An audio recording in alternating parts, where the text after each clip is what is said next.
Sorry, I whispered that. Good morning, everyone. You three, plats, rest. We're having a break, plats. Good. Stella's still with us. I know, it's been 4 months since I've been out. I've got a great excuse, I'll tell you later. No one was ill or anything like that, it's just other things. We're going back to a normal spot to do the last of the low searching, which is only bits here and there over the next 6-7 days. Then it's just the tops, and obviously there's snow on the tops, so that'll have to be in the summertime. So I've got a load of new gear. I need to test it out, and the only place I can really think of is the place I always use recently because I was doing the searching up here. So I thought I'd test it up here. If everything works, then I know I'm good for other areas.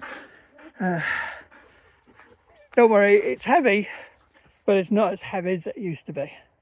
I've taken about a third of the weight off, and a lot of that is my food, dog food, some wood, stove, you'll see later on. Just having a breather. Beautiful morning. Drove out as normal on a 8-hour drive. Took it nice and slow. The drive was really good. It was nice to get back into the pattern of things as such. Haven't seen the soul, and that's how I like it. And dogs have been really well, so hey, calm down. As I say, they've not been out doing anything like this for the last 4 months, so they're going to be crazy for the first 2 days, and then they're going to be absolutely flat out zonked, tired. Right, I better get on. The only reason it's such hard work, this is a nice dry bit, but it's been very boggy because we've had recent storms, and the storms have just flooded all the marshland, and tracks are all swamped and everything. So it doesn't matter what weight I've got on the trolley, it's going to be hard work. Right, whoops.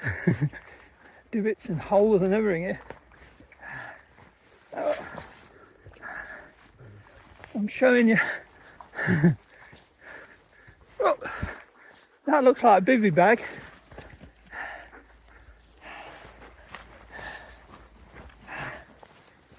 Oh dear. Pertex. Yeah. Someone's dumped it, hasn't they? It was a hoop bivvy, I bet. I've left it tied to this. Sorry, you're probably not getting much of this. It's tied. Jesus Christ. Things people do. Obviously got caught out in some bad weather. There's a sleeping bag. Looks like a Vango. Again, I don't know if you're getting any in this.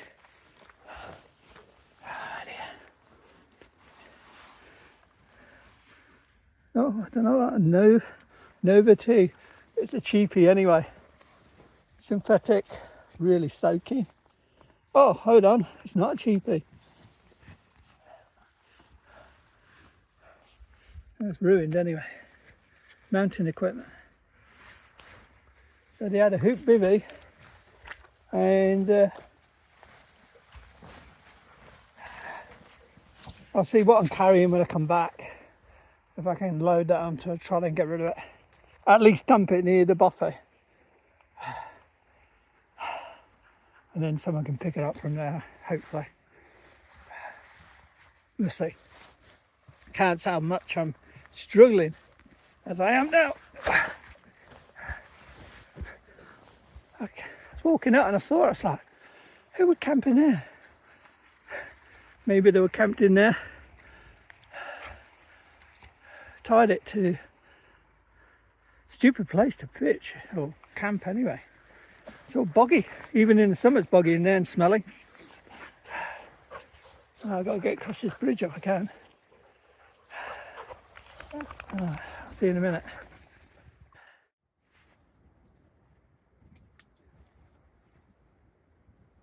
$20 to 6. And boy, whoops, unfocused, there you go. What a day. I've got my dinner on, which was my lunch, which I skipped for breakfast. Where do I start? I mean, I've done this walk, God knows so many times, and you get different conditions because of the weather, you know. Sometimes it's frozen solid, so it's like concrete to walk on, but slippery, obviously. Other times, it's dry and perfect. This time, because of the storms we've had for the past 2 or 3 months, since basic Christmas, and we're in February now, the whole place was just deep puddles, marsh, slush. I mean, I've never seen it that bad. And as I say, I'll go into my kit and all that later, but I'll probably do it tomorrow morning when I'm fresher. But my kit was half the weight that I normally carry, and what should have taken 2.5 hours took me, well, 2 hours, sorry, took me 3.5 hours due to pushing that barrow and mud and slush. In the end, I had to handball it in, you know, relays up and down. So got here about, I don't know, 12:30, fine, 12 o'clock, somewhere around there, I can't remember. Everything was so fast. And started setting the tarp up at one location, and then all of a sudden the wind just picked up out of the blue, and it's turned into a giant kite. So I thought, there's no way I'm going to rig this up. And this is my first time hammock camping, and I've done tarp camping, but the tarp with the hammock. And I thought, my God, I'm really going to have to sort this out because I can't stay here. So I moved to another location, and again, as I say, this is my first time doing it, so I'm making standard mistakes, you know what I mean? I went again where it was a bit breezy, and I thought, no, I'm gonna have to change again. And I went looking around, and then I found this place where I am now. I'll show you in the morning. It's a beautiful spot, and the sun was out and it was quite warm, so the dogs were drying off, and we couldn't cross the river, so we had to go the long way. Then the bridge was greasy with mold and all that on the planks, and lethal, absolutely lethal. So everything just flew by. I kept making mistake after mistake. I got my ridge line in a tangle, even though I'd set off with it, you know, untangled on a roll. It's just one of them times when, you know, could easily break you if you wanted to quit. And I was like, no, I'm going to just stay calm. Dogs were quiet and good, you know, it was perfect. On the way here from Clashcore Hut up to here, there's cows in the fields. I've never seen cows, so we had to avoid the cows, and that was pushing us into the marshy areas because of the dogs, obviously. So started setting up here. Things went well, and I worked out, because I've had no time to do a test run on the tarp or anything, any of this gear, because of the conditions we've had. You know, we've had storm after storm. Stella's been perfect while we've been away, you know, for the 4 months. We ain't done no YouTube or anything. And it's just been crazy. So I kept calm.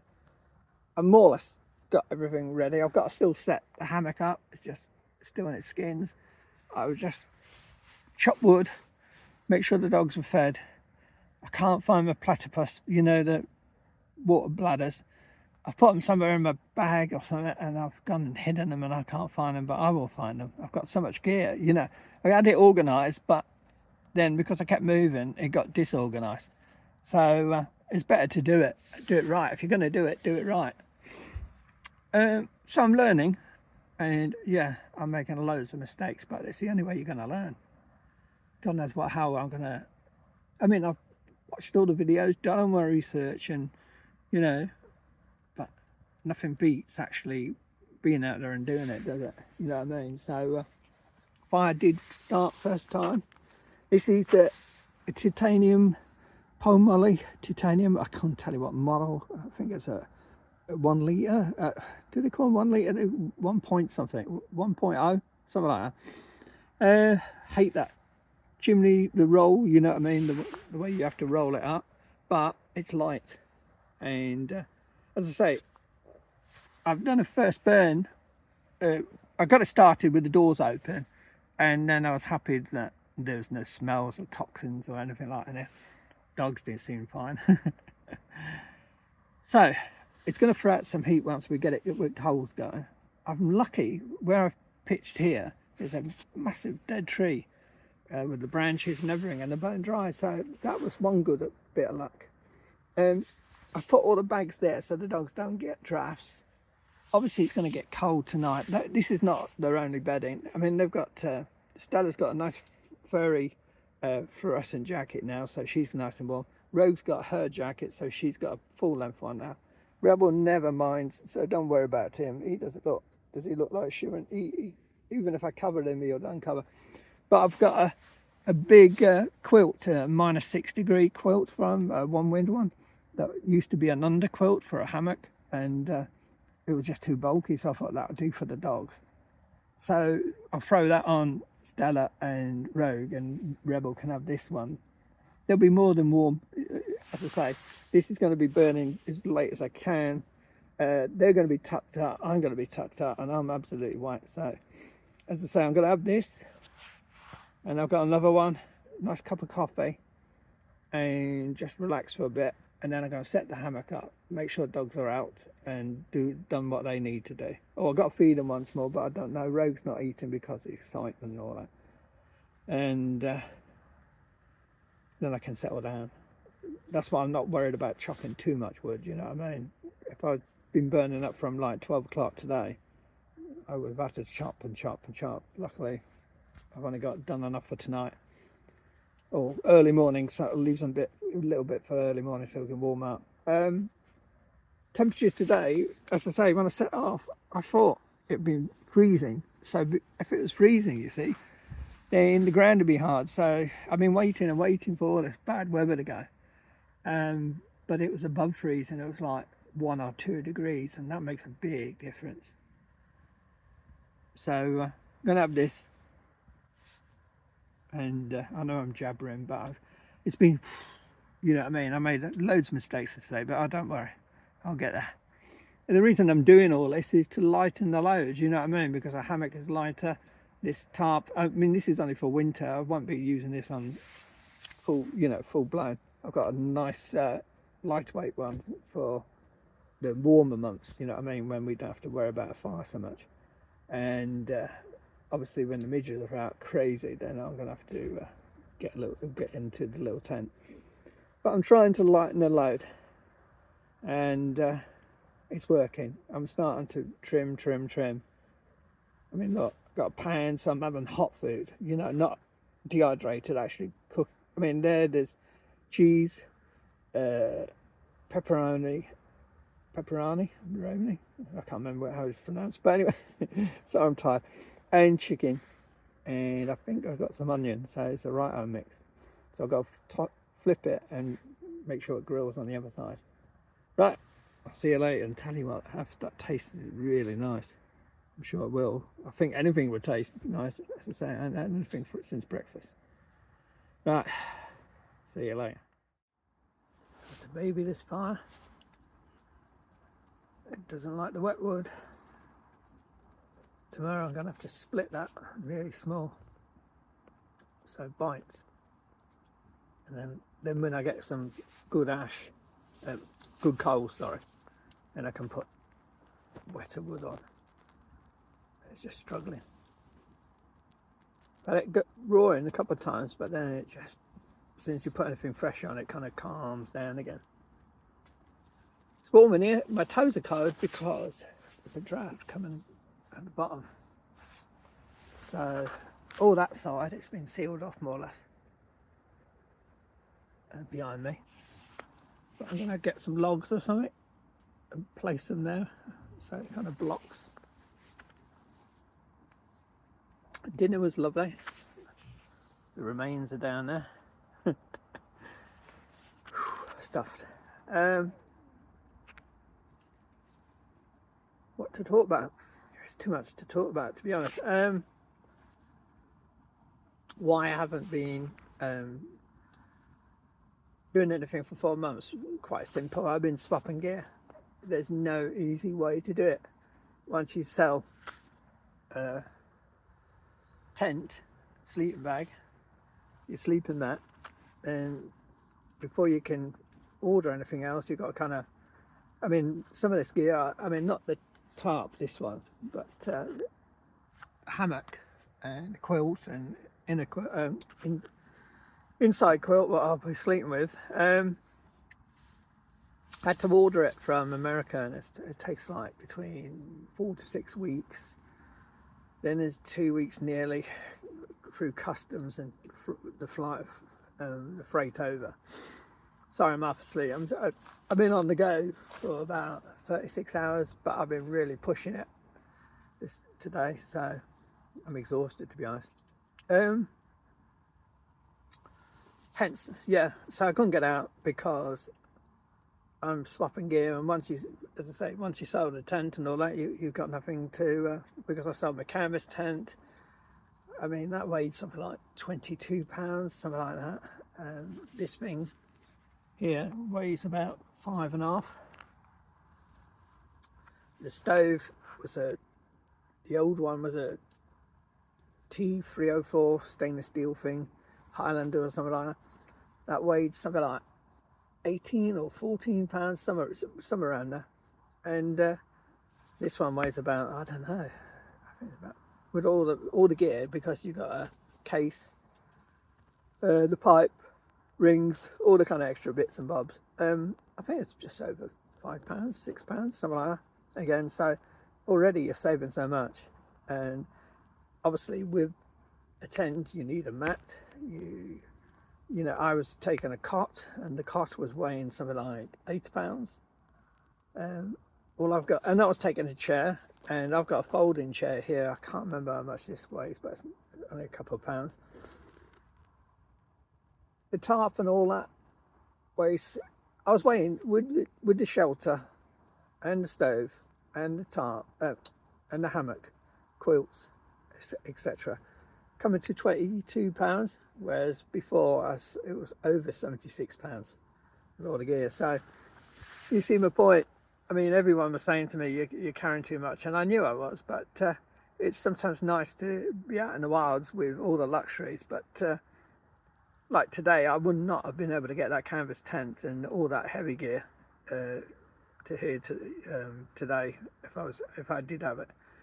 So yeah, a good move, but still tried to stump me, the conditions, but I persevered and we got through it. Dogs all sleeping. I still ain't put their winter jackets. They've still got the day jackets on, which might be a bit damp. When the fire decides to kind of get going again and warms us all up again, then I'll swap their jackets and them out for drink and things like that. One other thing, which was quite sad, and well, was sad, very sad. A guy called Derek here, I used to do the searches with, and we used to communicate sometimes on a daily basis, you know what I mean, with updates and all kinds of things. I'd known him for years, but I didn't realise it was Derek, the person I met in the end. I used to chat to a bloke called Derek who liked tarping in the Lake District and all that, and this was the same Derek. And that was on Instagram and other social sites. You know, you pop up every now and then. You know what it's like on social media sites. You sometimes get people and you go, oh, hello and goodbye. You know what I mean? Because you don't hear from them again. See, look, the fire's going there. Yeah, so going back to the point, yeah, the guy that I did do the searches with and all that, he became ill. I think about 3 months after we were in the Clashcore hut, January 2024. And it came out of nowhere from my side. That's what I saw. And I kept pushing and pushing because, you know, you don't want to, it's private, isn't it? But, you know, what he was telling me sounded bad, you know, the symptoms and all that. And eventually admitted he had cancer. But he says it's all under control. Excuse me, I'm a bit croaky with the smoke in here. I opened the door a minute ago and blew in it to kind of give it some wind and the smoke all blew out. But anyway, and he said to me his blood count was good, it was improving, and he'd put on weight on, and I was like, okay. And he was planning to do searches with me, meet up on other times, and we were going to go Noida and places like that. And I believed it, you know, because he was so upbeat about things. But the months went by and he seemed to be getting worse. And eventually I said to him, like, you know, Derek, what's going on? You got to kind of be a bit honest with me because I'm worried about you. You know, I'm talking about searches and future plans, but you're getting worse. So, you know, and then eventually admitted that things were bad and, you know, the cancer had spread in different parts of his body and so on and so on. And I was gutted, you know, because he'd hoodwinked me, you know, he'd convinced me he was fine. And, oh, I'll be back in a couple of months, don't you worry, Bill. You know, typical Yorkshireman, very upbeat and kind of straight, you know, no messing about. And I believed it, and he did a good job of convincing me. And eventually I cottoned on what was going on. And then I said to him, like, you know, is there anything I can do? I'll come up, you know, but he was so weak, I couldn't even come. I said to him, like, if I come up, I'll probably tire you out more. But is there anything I can do? And he says, no. He says, thanks for the offer, Bill. It's nice of you to offer. I says, like, well, I feel so helpless here. And I said to him, stick at it. I mean, all the things he will say to people that in that situation, because you hope, you know, they will improve. Anyway, I talked to him 2 weeks before Christmas, and he said to me, he says, I'll give you a call at Christmas morning and wish you Merry Christmas, Bill. And I said, like, Derek, you don't need to do this. You're poorly, mate. You know what I mean? I'll be fine. It's really nice of you, but you don't have to do it. And he was always asking about Stella. Is Stella okay? And how's she going? And he seemed more concerned about my dog and wishing me a Merry Christmas than his own health. And I think I was talking to people after, and they said it was probably a good way of him kind of getting his mind off things rather than, you know, looking inwards and looking at his problems. So in a way it was helping him, but it didn't make me feel good because he did ring me at Christmas. I missed the call, typical, because I waited because I knew he'd ring on the morning, and I think he rang about lunchtime or something like that. So I got back to him, but he didn't answer the phone when I rang back.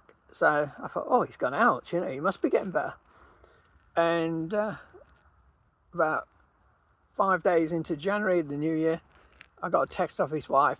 Sorry, I'm going to have to tell you, Derek passed away.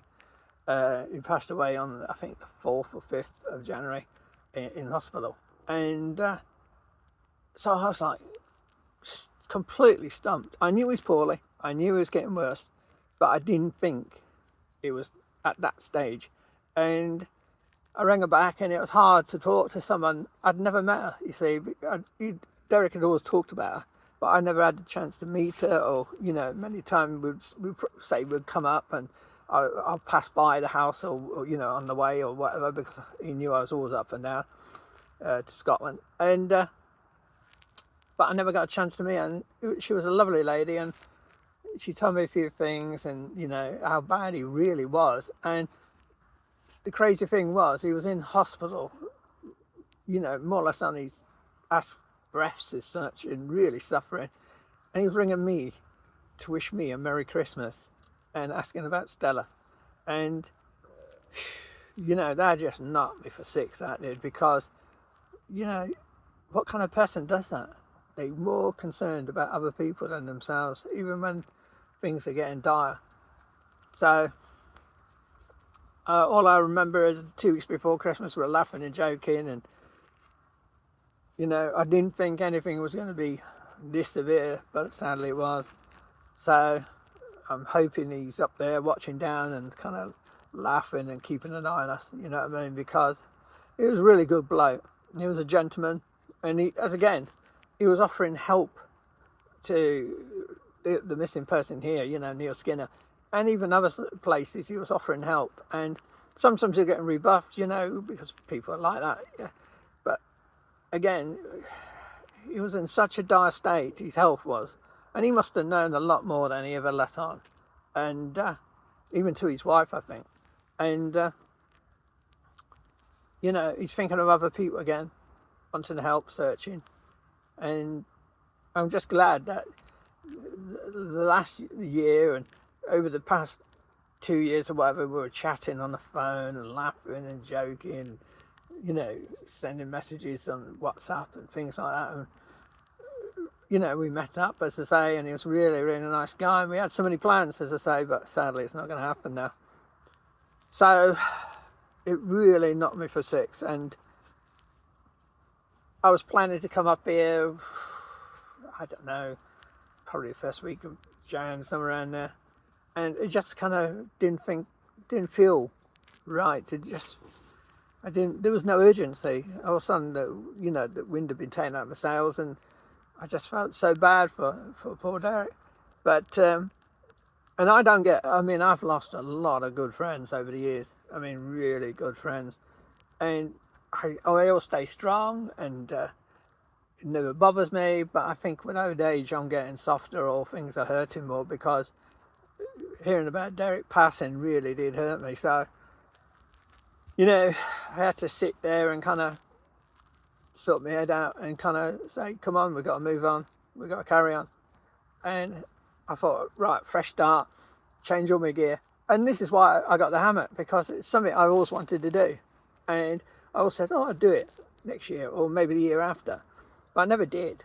And you know, looking back and seeing what Derek went through, you know, we were the same age. I think it was only months older than me, and it could have been me, you know. So don't put off to next year or whatever things you can do them. As long as you got the money and you can, you know, and time, do them. Because one day we were just like Derek. Something happened to us, and you know, it'll be game over. I know it's a bit bleak, that is, but it's true, isn't it? You just don't know what's around the corner. So, and the crazy thing is, Stella's been getting better and better. I mean, she's never going to be running the national or anything like that. But she seems to be getting stronger since she's come off that awful drug, that gabapentin that vet gave her, and seems to be making her worse. And yeah, my side has been pretty good, you know what I mean? And again, I think that makes you feel guilty sometimes when things are going so well for you and other people are suffering so much. But it was really, really kind of sad to hear. So I'm back to me and the dogs. I don't let many people close to me. It's just the way I am, you know what I mean? It takes a lot. But as I say, when we met up in January, I walked him Derek to the car park. And after he'd gone, I think I said on the video, it seems weird, it seems strange, you know. I'm not used to having people, you know, out on travels.